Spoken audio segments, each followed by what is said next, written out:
Good morning. I'm Rev Jaye Brooks, and it's a joy to welcome you here this morning.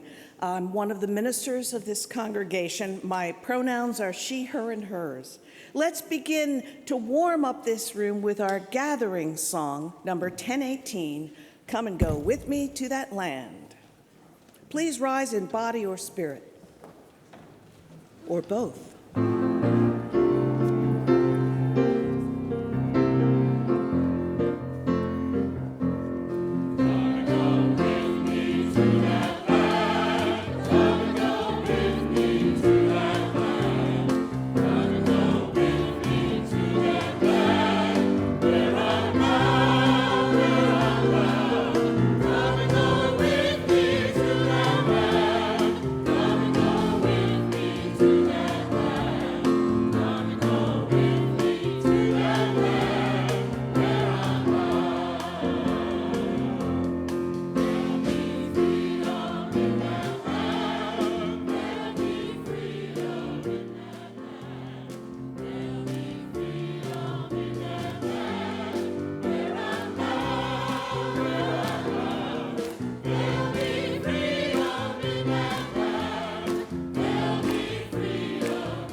Please be seated. Good morning. I'm Brian Mullers, worship assistant for this service. I also serve as the congregation's treasurer. My pronouns are he and his. It is a joy to welcome everyone to the Unitarian Universalist congregation at Shelter Rock. If this is your first time here, we hope that you will make a point of introducing yourself to Rev Jaye and me after the service. For more information about our many ministries and our programs, or to hear from a minister, please fill out one of the blue cards in the pew rack just ahead of you. Place it in the collection plate or turn it in at the welcome desk in the lobby. As people of the Unitarian Universalist tradition, we celebrate the spirit of life that dwells within each person. We honor the diversity of theological and philosophical belief brought together in our gathering. And we affirm the use of reason and direct experience in our religious search for truth and meaning. We hope that each person who crosses our threshold in search of a spiritual home will feel warmly received. Again, welcome to Shelter Rock.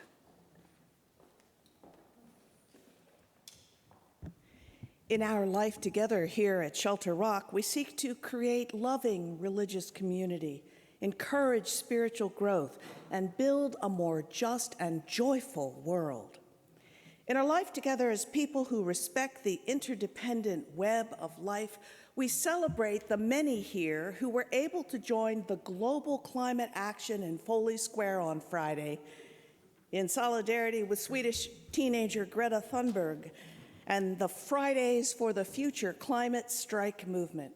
Greta sailed from Sweden to the United States in a solar and wind-powered sailboat.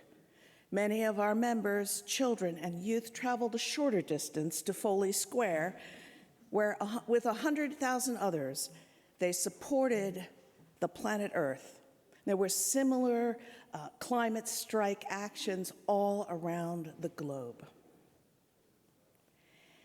In our life together as a community that encourages spiritual growth, each year members have the opportunity to grow the spiritual virtue of generosity through a financial pledge. Today, Kathy Zillman has a few words to share with us about the way this beloved community inspires her to generosity. Welcome, Kathy. Thank you. Good morning. My name is Kathy Zillman, and I have agreed to chair the pledge drive this year at the congregation. Why? Because I believe in Unitarian Universalism. I believe in the good it does in the world. I am profoundly grateful for the positive changes that have come to my life in 30 years as a UU. Like many UUs, I was not raised as one. I grew up as a Catholic. When I hit adulthood, I found I had too many questions to be comfortable with that tradition. So I remained unchurched until my late 30s, when I accidentally found Unitarian Universalism. What a joy it was to find a group of people who shared my values and who got together every week to discuss how to apply our values to help make the world a better place. For 30 years, I was an active member of the UU congregation in Huntington, just down the road, and my children were raised in the religious education program there. Now they're grown, and I live at Hadley House. I participate with joy and gratitude in the UU congregation at Shelter Rock. I am proud to pledge and renew my membership here. I want to be a full member and have a voice in the forming of our future. Please look for me in the social hall after the service if you haven't completed your pledge yet. Thanks. Thank you, Kathy. It's great to have your energy and commitment engaged on behalf of this beloved community. And thanks for the reminder that an annual financial contribution is part of the responsibility of membership here. A financial pledge and a payment must be made between now and the end of December for membership through June 30th of the coming year. Pick up a pledge form after the service and joyfully renew your membership today. Now, everyone take a moment to greet your neighbor, and let's bring real meaning to the idea of welcome.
Some people are used to keeping rules. Don't cross the street when the light is red. Only sensible. It turns out that keeping rules isn't the same as keeping covenant, which asks us, instead of keeping a bright line, to keep our promises. To what have we promised ourselves? To this moment in time and place, to this community, and even tenderly interconnected, this planet. We promise ourselves to the idea that we are each and all human beings. We promise that there is something moving between us that we cannot tame and cannot measure. The chalice is a reminder that what flame we keep inside us cannot light the way. The light must spill to shine. The thing you must be is yourself, unadulterated, shedding the willingness to journey alone as though you are made of something hard and unforgivable. You are human. You belong right here, right now. And together, we will chase away the sickness, the secrets, and leave only the open possibility that the future is a space for growth. And now let's sing together hymn number 1017, Building a New Way. Please rise in body or spirit as we sing.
Please be seated. Oh, wait, I think here you stay standing. Can you tell that I've been here about 20 minutes? So next, we'll say together our words of affirmation, which will be on the screen. There. And immediately after, we'll sing the song of affirmation, and this is a warning. The words are different, but they're in your order of service and on the screen. So let us speak together these words. Love is the doctrine of this congregation. The quest of truth is its sacrament, and service is its prayer. To dwell together in peace, to seek knowledge in freedom, to serve human need. This do we affirm and covenant with one another.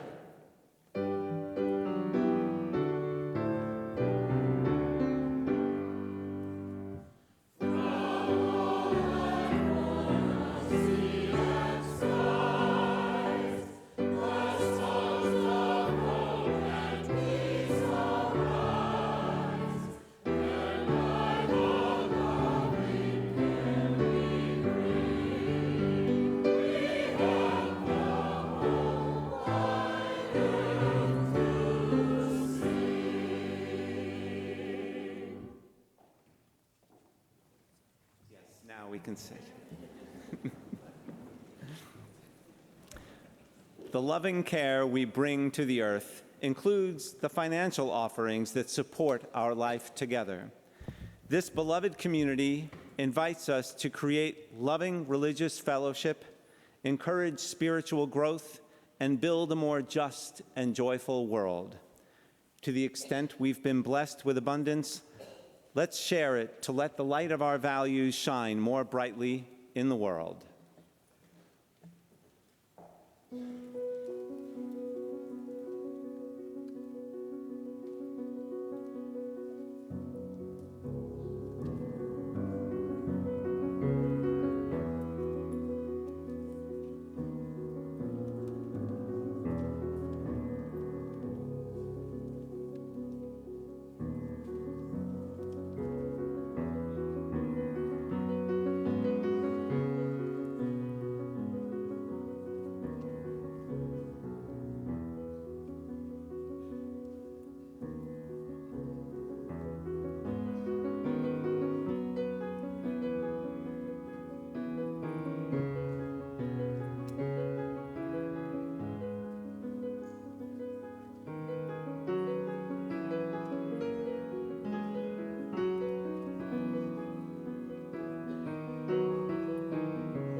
Bring your broken hallelujah here. Bring the large one that's beyond repair. Bring the small one that's too soft to share. Bring your broken hallelujah here. I know that people have told you that before you can give, you have to get yourself together. they overstated the value of perfection by a lot, or they forgot. You are the gift. We all bring some broken things, songs and dreams and long-lost hopes. But here together we reach within. As a community, we begin again. And from the pieces, we will build something new. And there is work that only you can do. We wait for you. As you are moved to do so, bring sorrows and hopes to this beloved community by lighting a candle. Do take care not to reach across an already burning flame.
We prayerfully extend our love and support to those among us and those in the wider world who suffer and long for hope.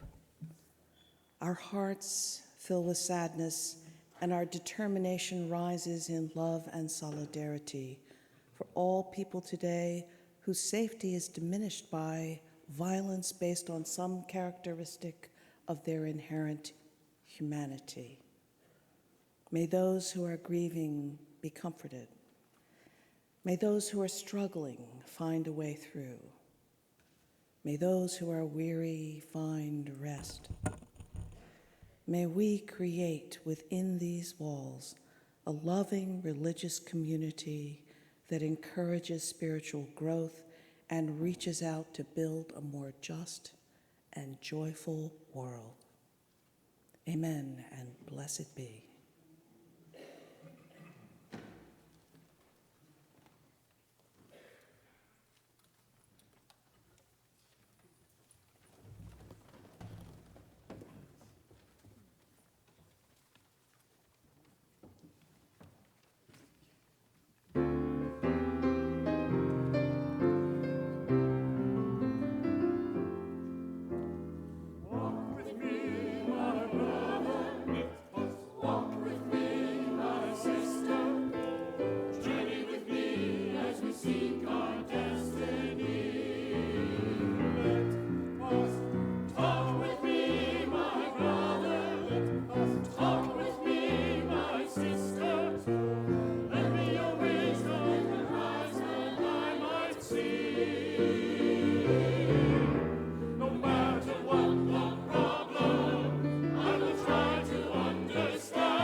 Make of yourself a light, said the Buddha before he died.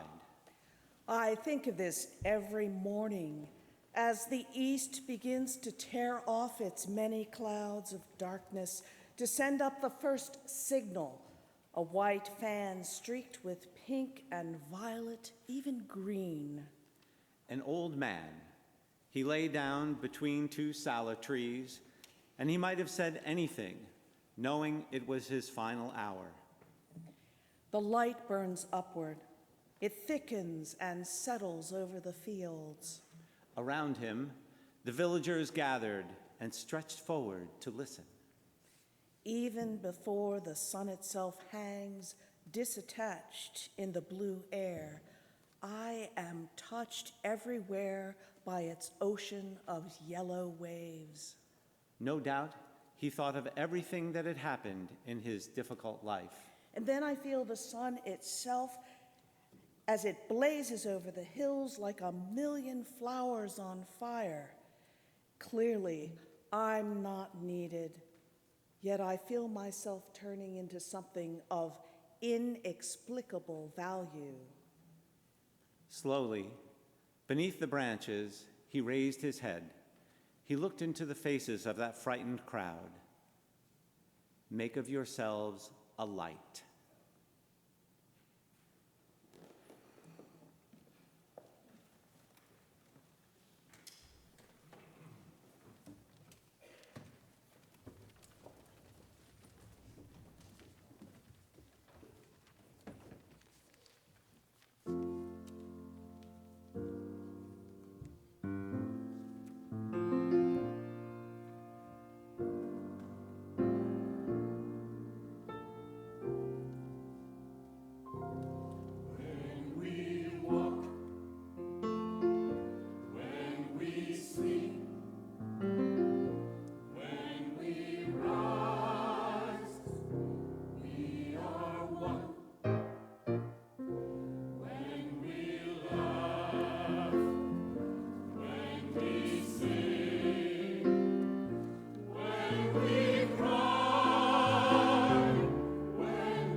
When my kids were little, I have two children, Kevin and Jamie, but when they were little, I ran across a coffee mug and I bought two of them, one for each of my kids. And this mug has a picture on it and a quote from Albert Einstein. The quote is, "Imagination is more important than knowledge." And the picture is of a tightrope walker who's using a balance bar that's actually a pencil that's drawing the line that is the rope. So this, I think, is the attitude I encourage them to bring to life, that they might not know what happens next, but they can use their imagination to learn what they need to know. They can use their imagination to envision how their lives might be what they want, what they long for. And this idea of vision is that just over the horizon, out of sight, is the life we long for, the world we long for. And it applies to us as individuals, and it applies to the whole planet Earth. We can often see what we need to get where we'd like to go. We can usually see the obstacles in our way. What we often forget is that it is our vision of what the future can be that helps us find and stay on the path that will take us there. And when change comes into our lives, that's when we most need vision, and exactly when it can be most difficult to find it. Has anyone here experienced an unexpected change? It's part of being human. It's part of living our lives that change comes unexpectedly. Sometimes it's very unwelcome. But the vision of where we want to go and how we want to be in the world, that can take us through any change we meet. So I'm the new developmental minister here. And you've never actually had a developmental minister before. And so probably everyone's wondering what to expect. Well, I am called to transition ministry. In my work, in my ministry, I have the remarkable opportunity to companion congregations as they seek to make meaningful change. And that's why I'm here, because this congregation has set some developmental goals and seeks to make meaningful change. And what I have learned from the various congregations I've served is that when a congregation sets out to do that, there is change, not only in congregational life, but inevitably change in the lives, in the hearts, and the spirits of individual members. Now, sometimes change brings with it a little bit of anxiety. And the anxiety can make people feel a little disoriented, a little anxious, a little worried about what's happening. And as a specialist in transition ministry, I've seen some of the most remarkable things happen when people are anxious. And, you know, the one thing that I know is that we will come through this. But I want to share one story with you, which actually didn't happen to me specifically, but it is so emblematic of the kinds of experiences that members of congregations have that I really have to share it with you. So the transition minister in the first service that minister ever led, there were 2 songs, 2 hymns. And then in the second service, there were 3. And in the third, there were only 2 again. And the minister heard one member say to another as they were standing in line waiting to shake hands after the service, "First we had 2 songs, then we had 3, and today we had 2 again. What will become of us?" And that's really the bottom line, isn't it? What will become of us? But it's amazing how minuscule the changes may be that make us wonder. And you'll see some changes which are intentional, which are experimental, which are intended to provoke thought, and you'll see some changes that are completely accidental, like my not remembering that you stand for the words of affirmation. In congregational life and in our personal lives, there's always a time between the moment when things change and the moment we're once again seeing the world we want to create, when we're again drawing the path to the life we imagine and the life we long for. Now, some of the changes that have occurred already are that in order to free your new developmental minister for the tasks of leading developmental ministry, that the 3 ministers will each preach once a month. And the worship committee has an enhanced budget for guest preachers so that there will often be a guest as the 4th Sunday presenter. Now, this is really different. And we'll all have to see what we can learn from this moment of difference. Because the trick to managing change is to keep our eye on the vision and to be asking ourselves when something feels uncomfortable or new or different is, where are we going? What is our purpose?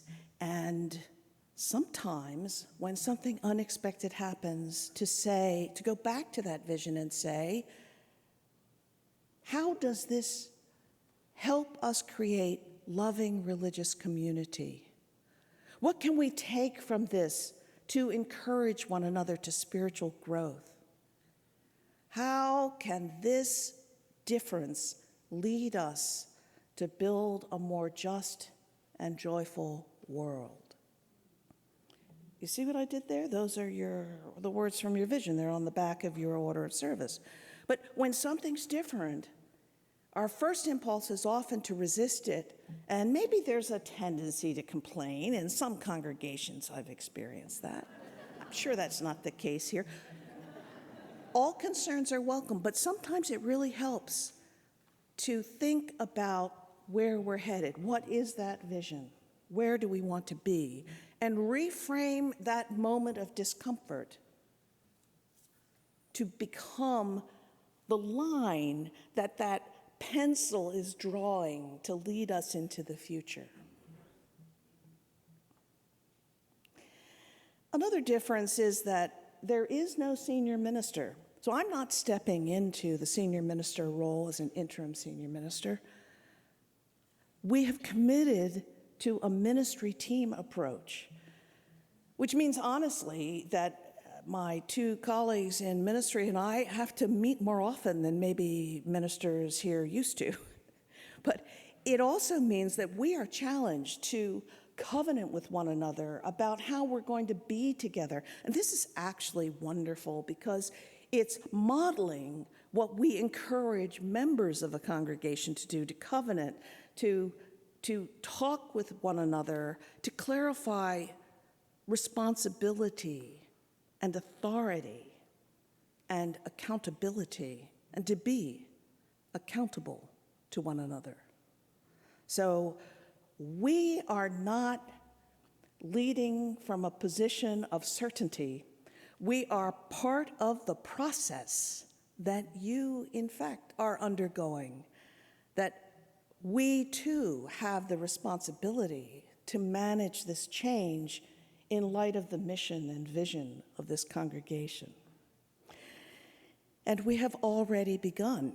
congregational conversations about how best the programs and activities here can create loving religious community, encourage spiritual growth, and build a more just and joyful world. It's possible that during this process, which can last from 3 to 5 years, that the membership here may discover that it's time to revisit the mission and vision, to reshape it to reflect new understanding. And that's what we'll do. I'm not here to impose my vision on this congregation. I'm here to help facilitate and empower you to live that vision more fully in ways that make sense to you as a community. What are those developmental goals that have brought me here? Well, strategic direction, governance and organization, membership, how do we engage members more fully, and the role of money. How might we best reshape our relationship with money as individual members and collectively? Now, these are deep, compelling goals. They are challenging goals. There is not an obvious answer.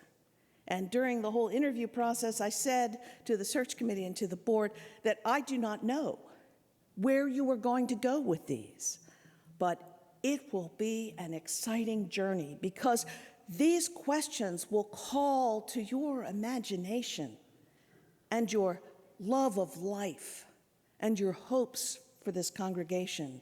And if we are doing this right, it will ask questions of you that resonate deeply in your own hearts so that you'll find it's not just the congregation that is transformed. The relationship with money question is fascinating. This congregation has the abundance of the Veach gift that has inspired so much good work in the world, that has funded so many wonderful projects, programs, and groups. And that gift allowed you to be here, to create this 100-acre property that protects the aquifer from development, the aquifer that sits beneath this property. It's amazing, and it's beautiful, it's inspirational. But what else might we do with our power? And are we limited to exactly the decisions that have been made in the past? Well, the Stewardship Task Force has a proposal that was in development before I arrived that will empower members, the whole membership, in some significant ways. And during October, there will be fireside chats, 2 fireside chats, to discuss the ideas, and in November, a congregational vote. The change will allow increases in pledge dollars to increase the membership's ability to support its mission and vision in new ways. So, opportunity for growth and development and insight and transformation. That's why I was so happy to come here, because this is what my calling in ministry is all about, to walk along with people, to companion people who are on a journey of transformation and growth. So I'm really glad to be here. This is really a wonderful opportunity for us all. But as we embark on this particular journey, I want to recall the ancient wisdom of the Book of Chinese Wisdom, the I Ching, which talks about pigs and fishes and the difficulty they have in understanding each other. In human terms, each of us is different, and sometimes we absolutely are pigs and fishes to one another. We don't understand each other. We see from completely different perspectives. We make assumptions that are common to fish and totally unimaginable to pigs, and the pigs do the same thing. So the I Ching is wise because these assumptions can become a wall that separate us, an impassable barrier. As people who seek spiritual and ethical growth, we must tear down that wall. We must listen to one another. We must seek to understand. In our relationship of covenant, our values impel us to seek one another's inner truth, the whole of the other person, not simply the superficial. I like the I Ching's idea that opening up to each other's truth is the only effective way to persuade or influence. And yet it's more than just a strategy. The motive that we must have for bonding with and understanding each other isn't to wield power or influence or to persuade. If our principles mean anything at all, if they are to be lived reality, then our covenant with one another is to discover each other's inner truth. That's what it means to be part of a beloved community that shares vision and values. The bond between members and between members and ministers is hollow unless it's based on the conviction that we are present in this life to hear one another's truth. And we are present in this congregation to hear that truth and then together to find our shared purpose. Only if we listen for one another's truth can we form lasting bonds with one another, a bond not based just on a shared interest like knitting or macrame or football, or a shared point of view, but an understanding that is based on inner truth and shared vision. We don't want the bonds that are formed in American political life, the opportunistic power brokering that ensures polarization and ruthless deadlock. If we are to be with one another and in community, in a community of mutuality and compassion, then our bonds must be based on our values. So in dealing with one another as we go through this developmental process, as you go through life, as you deal with a new minister on your beautiful campus, assume nothing. None of these developmental goals is like a light bulb that's burned out and we just swap it for another one. To find that inner truth, we have to listen and understand. I do, you do, and we must trust others to listen and understand. UU minister, the Reverend Theresa Soto, in her poem, Spilling the Light, says that we must promise ourselves to the idea that we are each and all human beings. We promise that there is something moving between us that we cannot tame and cannot measure, but that we cherish.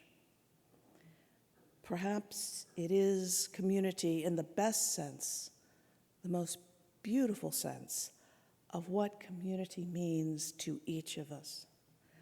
What we have here, the aspirations in our hearts, the vision that is like the sun after days of rain, this community, this is shared hope. It's hope that if we trust one another and trust our values and keep returning to covenant, keep growing and preparing and healing from the inside out, then the world will immediately become a better place in many tiny, immeasurable ways. and its hope that one day the world will be measurably better, visibly better. Shelter Rock's commitment to using the abundance of the Veach gift is already making the world better. But during this developmental time, we're all called to go deeper and to go beyond, to engage in ways that help each of us shine more brightly. This is a personal invitation to transformation. And this chalice that we light every Sunday, this chalice is a reminder that what flame we keep inside us and only inside us, cannot lead the way. A flame we hide inside these walls cannot light the way. The flame we tamp down until it's too small to make a difference cannot light the way. The light must spill to shine. Whatever ways this beloved community has already been spilling the light, this moment in time, this moment in your history and your future, is a time to look at ways to go beyond, to go deeper as individuals, to go beyond as a congregation. So, are you ready? Let's spill the light. It's right here. Let it out.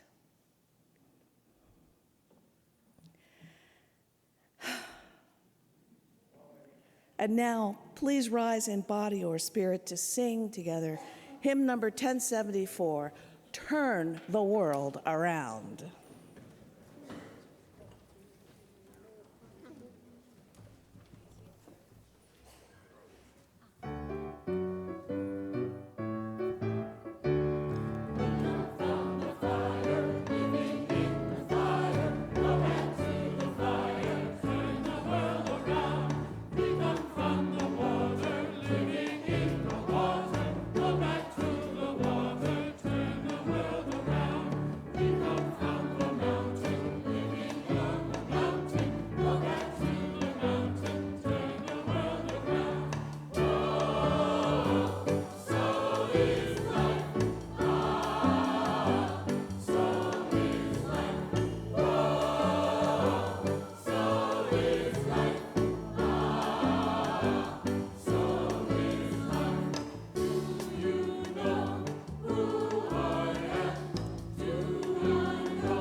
Closing words from Rumi.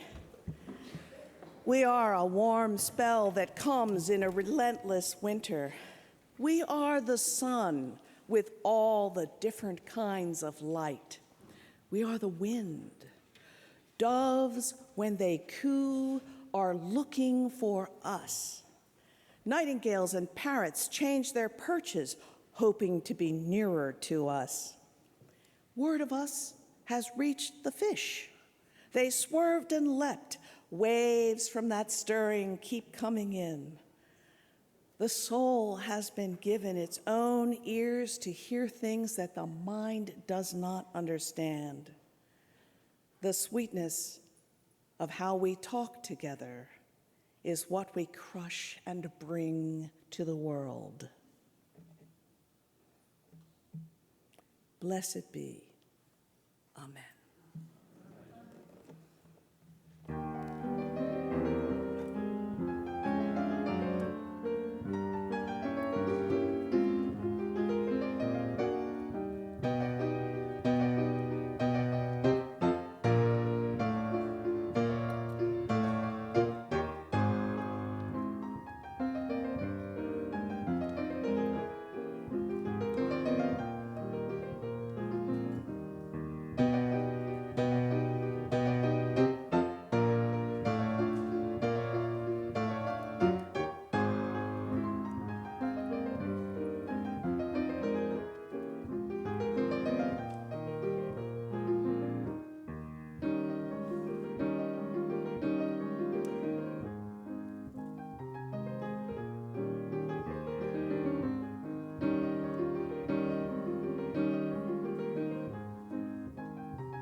Been a pleasure.